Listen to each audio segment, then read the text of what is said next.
I've never talked about this before, mainly due to my own fear and paranoia. About 7 months ago, some day of December 2018, I was walking my dog along the community that contained my previous house. This was somewhere in South Florida, at night. It was around 9 p.m. or so, though I cannot recall the exact time.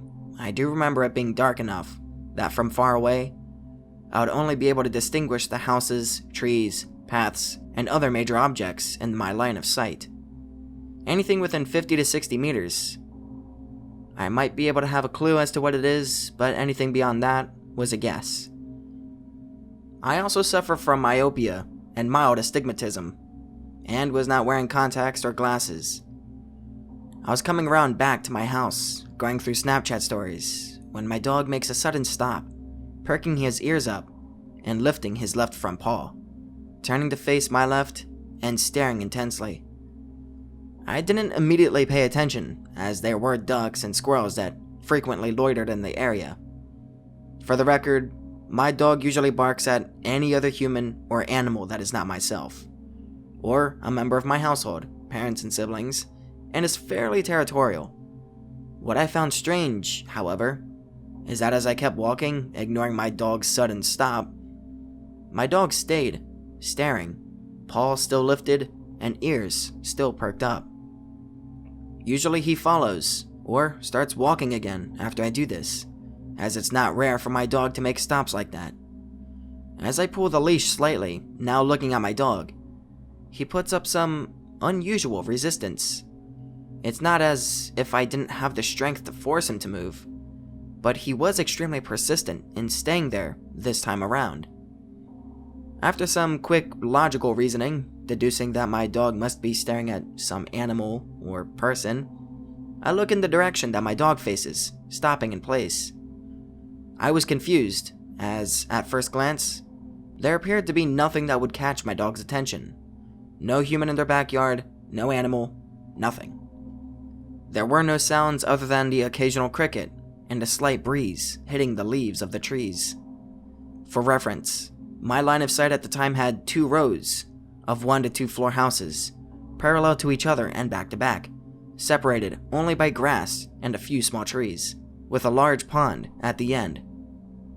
As I stared into the horizon of my line of sight, more precisely, near where the pond was supposed to be, I noticed a small white humanoid figure standing toward the wall of the backyard on one of the houses on the road to my right. For further reference, my house happened to be on the same row, about 3 to 4 houses closer. I figured it must have been some person that lived there. I didn't really know any of my neighbors, other than the ones that I went to school with, and the ones that I lived next door to. As I turned to look at my phone once again, I noticed my dog starts whimpering, as if crying because he wants something. Usually when he wants me to play with him or take him for a walk, he'll do the same thing. I look at him again and see that his ears are no longer perked up, that his paw is no longer lifted, but rather that he has lowered his head and turned it slightly to the side, walking rather slowly and reluctantly.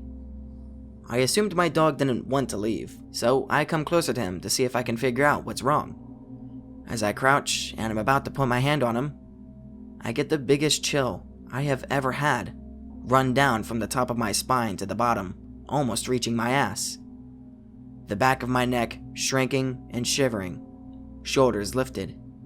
I get this sudden, unexplainable feeling that I am in extreme danger, and that I need to run. Literally run, not to any place in particular, not in any direction in particular, just run. There was like a soft voice in my head, which sounded exactly like mine, which I almost didn't notice or realize that it was in my thoughts, that told me I was in the wrong place at the wrong time, and that I should not stay in that spot, in that path that I was walking any longer. Of course, this was sort of contradictory to how my dog appeared to feel, because he didn't want to move or run. As I stand back up and begin walking away hurriedly in the direction that would lead to my house, my dog suddenly follows suit and takes the lead, pulling the leash repeatedly and attempting to run beyond the extent of the leash's reach, almost walking on his two hind legs because of the desperation. I stare back at the spot where I had seen the white figure, but it was no longer there. And as I do, I quickly turn back and realize that my dog is trying to lead me to our house, as he turns to the left and tries to sprint forward, whimpering and panting. It's at this point my hurried walk turns into running. Not necessarily desperate running, but running as if I was running on a treadmill at a consistently fast pace. As I'm about 20 meters away from my house, I hear a girl's voice, probably in the 8 to 13-year-old range, giggling very softly. It was so soft I almost didn't even notice it. At that point, I freaked out, sprinted with my dog, who was now also sprinting, no longer being held back by the leash, as I was almost as fast, if not faster than him, towards my front door. Luckily for me, I didn't lock the door before I went to walk my dog, so all I had to do was open the door, slam it shut, and lock it. And that's exactly what I did. When I went to take my dog's leash off, he was shaking and shivering as well as panting heavily. That night, I did not sleep, but I didn't ever hear any giggling or notice anything out of the ordinary after I entered my house, and have not heard such giggling or seen that white figure ever again. I did move out of the house in April of this year, and have some friends who I went to school with previously that still live in the community.